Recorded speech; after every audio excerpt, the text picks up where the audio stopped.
समुद्र मंथन ये कोई साधारण कथा नहीं, ये है देवताओं और असुरों के संघर्ष की अमर गाथा। ये कहानी है स्वर्ग की सत्ता की और उस महासंग्राम की जिसने सृष्टि के संतुलन को हिला दिया था। यह आरंभ हुआ था एक वरदान से और एक श्राप से, जब असुरों के गुरु शुक्राचार्य ने महादेव की तपस्या की, वर्षों नहीं युगों तक।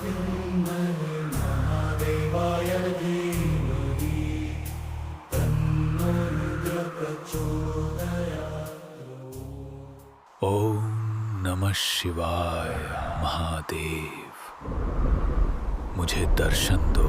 शुक्राचार्य, तुम्हारा तप बलशाली है, कहो क्या वरदान चाहते हो? हे महादेव, मुझे संजीवनी विद्या का ज्ञान दें जिससे मैं लोक कल्याण कर सकूं। शुक्राचार्य, तुम्हारे तप से मैं प्रसन्न हूं। मैं तुम्हें संजीवनी विद्या का वरदान देता हूं। इसका उपयोग सदा लोक कल्याण के लिए करना। महादेव ने दिया वरदान, मृत को भी जीवन देने की संजीवनी विद्या। ये वही क्षण था जब इतिहास ने एक मृत्यु को चुनौती देने वाला गुरु को जन्म दिया था, शुक्राचार्य। यही था वह वरदान। अब बढ़ते हैं उस श्राप की ओर जिसने देवलोक को घुटनों पर ला दिया। तपस्वी ऋषि दुर्वासा गहन तप में लीन थे जब स्वर्गीय आकाश में से एक दिव्य अप्सरा दुर्वासा की दृष्टि में प्रकट हुई, एक लक्ष्मी कृपा से सुशोभित श्रीयुक्त माला के साथ। महामुनि, यह माला दिव्यता और श्री की शक्ति से पूरित है, इसे ग्रहण करें। दिव्य माला पाकर ऋषि दुर्वासा मौन खड़े रहे। उनकी दृष्टि गंभीर थी, मन में विचार उमड़ रहे थे। यह माला सिर्फ सौंदर्य का आभूषण नहीं, यह लक्ष्मी की कृपा का प्रतीक है। मैं इसे अपने लिए नहीं, उस योग्य को देना चाहता हूं जो लोक कल्याण के मार्ग पर हो, जिसके कंधों पर सृष्टि के संतुलन का भार हो। उनका मन अब एक निर्णय की ओर बढ़ रहा था। अब उनके मस्तिष्क में एक नाम गूंजता है, देवराज इंद्र, स्वर्ग के अधिपति, देवताओं के राजा। त्रिलोक के नायक इंद्र ही हैं। यह श्रीयुक्त माला उन्हीं के मस्तक पर शोभा देगी, वही इसका अधिकारी है। अब ऋषि दुर्वासा स्वर्गलोक के विशाल द्वारों के सामने खड़े हैं, हाथ में दिव्य माला लिए शांत भाव से भीतर प्रवेश करते हैं देवराज इंद्र से मिलने के लिए। देवराज, यह माला श्रीयुक्त है, इसे सम्मान पूर्वक ग्रहण करें। ठीक है, इसे यहीं रहने दीजिए। ऋषि दुर्वासा ने देवराज इंद्र को लक्ष्मी की दिव्य माला भेंट की। देवराज इंद्र ने उसे हल्के में लेकर अपने ऐरावत की सूंड पर टांग दिया। ऐरावत की सूंड हिली और माला जमीन पर गिर गई। अचानक ऐरावत का पांव उस पर पड़ गया और माला कुचली गई। ऋषि दुर्वासा चुप खड़े रहे, लेकिन भीतर एक अग्नि भड़क चुकी थी। इंद्र, क्या तुम्हें इस श्रीयुक्त माला का सम्मान करना भी नहीं आता? इंद्र ने मन ही मन सोचा, मात्र एक माला ही तो है, न कोई दिव्य अस्त्र, न कोई वरदान। उन्होंने इसे मामूली चीज समझा, बस एक फूलों की माला। वो नहीं जानते थे यही माला उनके भाग्य की परीक्षा बनने वाली थी। मुनिवर, माला ही तो है, इसमें इतना महत्व क्या? मेरे दिए इस श्रीयुक्त माला का अपमान कर तुमने श्री का भी तिरस्कार किया है। मैं तुम्हें शाप देता हूं, तुम्हारे लोक से श्री दूर हो जाएंगी, स्वर्ग से लक्ष्मी चली जाएंगी और तुम्हारा वैभव, शक्ति और सौभाग्य नष्ट हो जाएगा। शाप सुनते ही इंद्र जैसे पत्थर के हो गए, आंखों में अविश्वास, मन में घबराहट। उन्हें समझ ही नहीं आया, एक साधारण सी माला के कारण स्वर्ग का वैभव उनसे छिन जाएगा। वो बस मौन खड़े रह गए, मानो समय थम गया हो। कृपया इस अपराध को क्षमा करें, मेरा अपमान करने का कोई इरादा नहीं था। तुमने वरदान का अपमान किया है इंद्र, अब इसके परिणाम भुगतो। ऋषि दुर्वासा अग्नि समान क्रोध से भरे स्वर्ग के महलों से बाहर निकले। उनके कदम भारी पर तेज थे। देवताओं की निगाहें झुक गईं, कोई बोलने की हिम्मत न कर सका।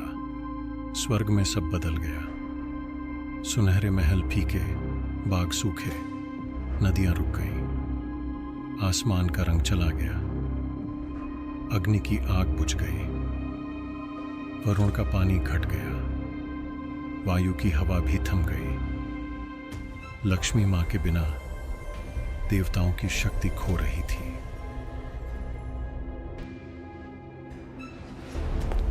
महाराज, मेरी ज्वाला अब जलने में असमर्थ है। अग्नि का तेज समाप्त हो रहा है। जल भी अब शुद्ध और प्रभावी नहीं रहा। नदियां सूखने लगी हैं। समुंदर भी शांत है। मेरी वायु मंद हो गई है। मैं आकाश में भी अपनी गति नहीं पा रहा। मैं जानता हूं, श्री के बिना स्वर्ग दुर्बल हो गया है। यदि यही चलता रहा तो हम असुरों के आगे टिक नहीं पाएंगे। जैसे ही स्वर्ग की रोशनी मंद पड़ी, पाताल लोक के काले महलों में हंसी गूंज उठी। पाताल लोक के काले सिंहासन पर बैठा था बलि। उसकी आंखों में जलती हुई महत्वाकांक्षा। तभी उसके गुरु शुक्राचार्य झुककर उसके कान में फुसफुसाए। राजा बलि, देवता अब दुर्बल हैं। यह समय है स्वर्ग पर अधिकार करने का। वे हमारी शक्ति का सामना नहीं कर पाएंगे। स्वर्ग पर अब असुरों का अधिकार होगा। युद्ध की तैयारी करो। पाताल लोक में बलि, शुक्राचार्य और सेनापति नक्शे के चारों ओर झुक गए और स्वर्ग पर हमला करने की योजना शुरू हो गई।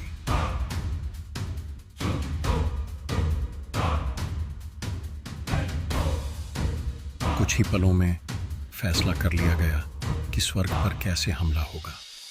स्वर्ग के उत्तर द्वार पर देवगण दुर्बल हैं। हमें वहीं से आक्रमण करना चाहिए। उन्हें समझने का भी समय नहीं मिलेगा। पाताल लोक के अंधेरों से असुरों की सेनाएं निकल पड़ी। धूल उड़ाती रथों की गड़गड़ाहट, गूंजते युद्ध नगाड़े और आगे आगे अपने विजय पथ पर बढ़ता असुरों का महारथी। उनका लक्ष्य एक ही था, स्वर्ग पर कब्जा। स्वर्ग के द्वार को रौंद दो। आज से ये धरा असुरों की होगी।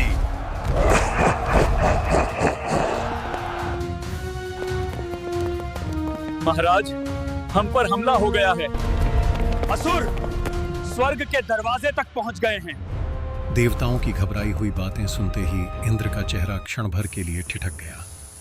उनकी आंखों में हैरानी थी, मानो बिजली अचानक बिना बादल के गिर गई हो। पर अगले ही पल उन्होंने गहरी सांस ली, अपने मन को थामा और बोले, भले ही हम दुर्बल हों, पर जब तक एक भी देवता खड़ा है, स्वर्ग की रक्षा होगी। असुरों को हराने का संकल्प आज भी उतना ही अटल है। आज स्वर्ग से कोई भी असुर बच के नहीं जा पाएगा।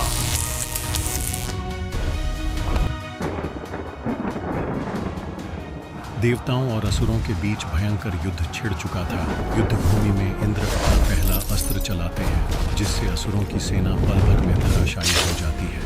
बलि अब अपने गुरु शुक्राचार्य से संजीवनी शक्ति का प्रयोग करने को कहता है, ताकि मृत असुर फिर से जीवित हो जाए।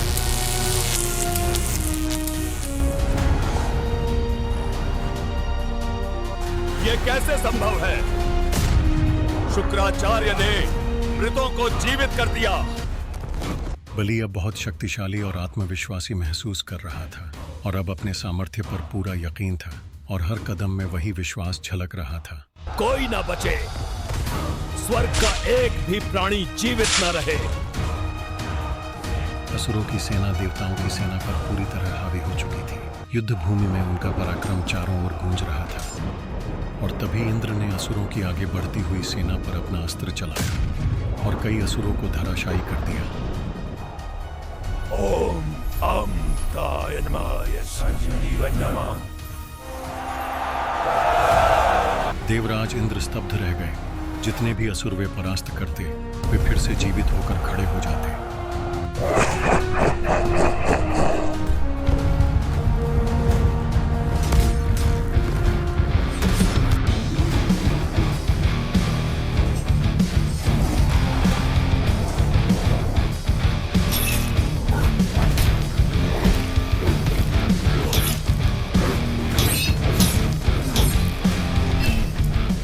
क्रोधित होकर देवराज इंद्र ने अपनी अगली दिव्यास्त्र उठाई और प्रचंड वेग से असुरों पर प्रहार किया। अब देखो देवों के राजा का प्रकोप।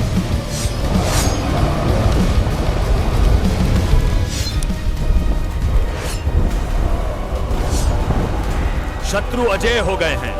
हर बार जब हम एक असुर को गिराते हैं, शुक्राचार्य उसे फिर से जीवित कर देते हैं। बलि युद्ध भूमि में अपना धनुष उठाकर देवताओं की सेना की ओर निशाना साधता है।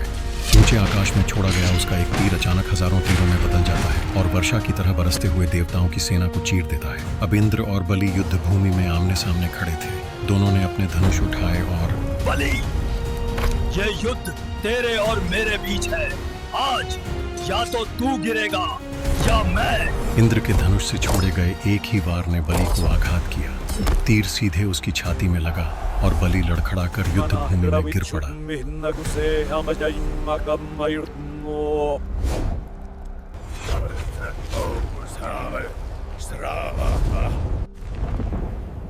इंद्र, तुम्हारे पास अभी भी एक ही विकल्प है, स्वर्ग छोड़कर चले जाओ।